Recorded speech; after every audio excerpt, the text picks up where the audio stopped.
He was the leader of the organization. He was a leader of the conservative movement. He was the glue. And now he's gone, and it kind of feels like everything's coming undone, to be honest with you. And there's this, so there's all the fighting that's going on. And that was Matt Walsh going on a little monologue, a sad but moving monologue, Tucker Carlson, about Charlie Kirk, who he was, what he stood for, how good that he was, honestly. Many of us are looking back at Charlie now and saying, man, what a good man. What a good guy. He was waking up to a lot of things. He really pushed a movement that was so incredibly powerful. And this was Matt Walsh speaking on it. It's a moving clip. It's also important. We're going to dive into it today, so make sure you stay for the ride as we dive into this clip. I'm Jared Wright. This is The Right Wing, and I bring you these clips daily. So hit the buttons down below. It's easy. Like, subscribe, turn the notifications on. That way you don't miss any of these, because I make it easy for you to see what the people are saying, what is going on in politics and in religion and Christianity and all of it, because you deserve to know. So let's just dive right into this clip right now. I'm excited for it. And now Charlie's gone. And when you, that's the thing. When you kill someone, they're gone, at least in this life. And so we didn't go from one Charlie to a million Charlies. We went from one Charlie to zero Charlies. And that's what happens with that's why assassinations happen. That's why people do them. Because they work. Because it works. Yeah, because they work. And that's been the greatest tragedy about all this. I mean, aside from the human tragedy that an actual human being lost his life, and his wife doesn't have a husband, his kids don't have a father. I mean, that's the great tragedy, the human tragedy. But Matt is saying right there, the tragedy is we don't have Charlie anymore. You can't just formulate and create somebody to replace him, or a million people to replace him, as many people are speculating and saying, well, this guy's the next Charlie Kirk. Brylan Hollyhan, that's the new Charlie Kirk. Nick Fuentes is the new Charlie Kirk. That's not the case. It doesn't really work that way. Now, what you see is a lot of people that will then not jump ship, because the ship already kind of went down, I guess you could say, but go and find somebody else to support. In this case, in a lot of ways, we're seeing it within Nick Fuentes' movement, his generational run per se, but that doesn't mean he necessarily replaced Charlie. I believe Charlie does deserve the respect that we are trying to give him. He was a great man. Honestly, I was critical of Charlie in his last couple of years, but he was coming around and understanding these, the JQ and all this stuff, and really beginning to talk to others about it privately. Not openly yet, but privately. Many have said that, and it's an important thing to denote. So I don't want to be, I want to honor Charlie for who he was, honestly, because he's not with us anymore, but he did great things. Me and Charlie agreed on probably 95% of things, probably closer to 100 by the end of his road.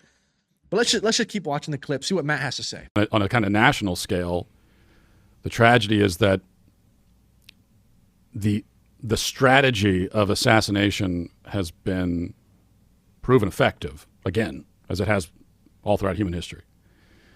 And so now this guy who was this, I think to an extent that none of us fully realized, was the glue that was holding everything together on the right, holding this whole crazy coalition together. It turns out it was like one guy who was doing this, and his organization, which is still around, who I have a lot of respect for TPUSA. And I think they're doing the absolute best they can in the face of this. I mean, I can't even imagine being in the spot that they're in. But he was the leader of the organization. He was a leader of the conservative movement. He was the glue. And now he's gone, and it kind of feels like everything's coming undone, to be honest with you. And there's this, so there's all the fighting that goes. That's going to be the end of the clip. And here's the thing: I have a lot of respect for Matt Walsh, and for Tucker, for that matter. He speaks very well here about a lot of things, but I don't agree with his sentiment about Turning Point. I don't trust him. I will not be a part of it. Many people ask me, oh, are you going to be going to, AmFest or whatever? No, I'm not. For one, I don't really have a desire to, but number two, I don't trust them. I don't want to be a part of their events. I don't want to support them in a lot of ways. I don't support their new follower, or their new leader. I'm sorry. I don't really support that. I don't support what they've done. I don't think that they're trustworthy. And in the background, I don't know, could y'all hear that in the background? I heard this weird noise as Matt was saying these things. It was like, whoosh, whoosh. Get back to work, Matt Walsh. Did y'all hear that? Could y'all hear it in there? Because I swear, it's like he still had to play his role. He still knew who his leader was. Old Ben was back there. Whoosh. Yeah. Do not criticize Israel. Support Turning Point. That's what he was saying. The Daily Wire and Turning Point being like this. Ben already somewhat stepping into Charlie's role, which is disgusting and evil in my opinion. I spoke on that when it happened. Ben Shapiro was already talking about, I want to step into that role of Charlie. I'll take the, what do you say, the blood-ridden mic or something. Dude, come on. Nobody wants that. Nobody likes you, Ben. You have no support. And a lot of people don't like Matt simply because of that. And really, that's my sentiment. I don't like the fact that he is Ben's slave. He does whatever Ben says, whatever Ben wants. So though he speaks well, though he speaks about great things, though I agree with him on a lot of stuff, that's why I can't get behind him, because he's just like, he just works for Ben Shapiro. It's like, dude, if you want to, he talks about the fighting at the end. If you don't want this side of politics to fight, don't work for your boss. Break free from that. And then we can talk. Then we can have discussion, open discussion, where you're not censored by your own boss. That's what we want to see. I don't want to listen to Matt, because I don't know if what he's saying is truthful or if it's just what Ben Shapiro and Mossad want us to believe. That's going to be Matt's biggest knock.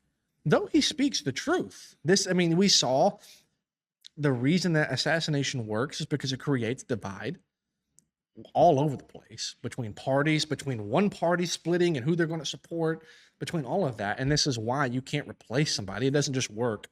Brylan Hollyhand is not going to replace Charlie Kirk. Brylan Hollyhand is this little, soy boy looking guy who's like a boomer's dream for the GOP. He can't answer any of the tough questions that are presented to him. And I don't give him, at 19, 20, whatever he is, 18, I don't know. I wasn't mature enough to answer some of those questions either. I'm not saying that, but he's going to have to grow up if he wants to be prominent in the movement that is coming, in the America First movement. So you can't just step in and replace it. Charlie was not perfect at 19 either. I wasn't, Charlie wasn't, Brylan isn't, Nick wasn't, Matt wasn't, Tucker wasn't. No, none of us were. I hope he kind of transitions into this America First movement, that he gets pressed on these issues, and that he comes to our side. And even at that, he still won't replace Charlie. Nobody can just replace him. Charlie was a special person. He had a special movement that he really created and instituted. He ran this organization well. He honored Christ first and foremost. Charlie is in heaven right now. He honored Christ, and he served Christ first and foremost above politics, which is what my main goal as a political religious commentator is. I want to honor Christ, and I want to bring glory to him and bring a whole lot of people with me into the kingdom of God. I hope that the way I speak shares the gospel with you without even me have to say the word gospel. The way that I move and do and live my life speaks the gospel to you, speaks the good news to you. I think Charlie lived that way in his life. I pray that he did that for you. I pray that I do that for you. That's what's important in this world. So nobody can replace Charlie, but I think that we can do our best to all work together to try to fill in a really big pair of shoes. They're sitting there. There's some big shoes left to fill. And I think that all together, maybe we can, at least somewhat get them halfway full in a lot of ways. But I'm Jared Wright. This is The Right Wing. Like I said before, hit the buttons. Let me share the gospel with you, the political news with you. That's my goal. So hit the buttons down below. Follow along, because you deserve to see these things, see these clips, hear this commentary, and I make it so easy for you. I hope you have a great day.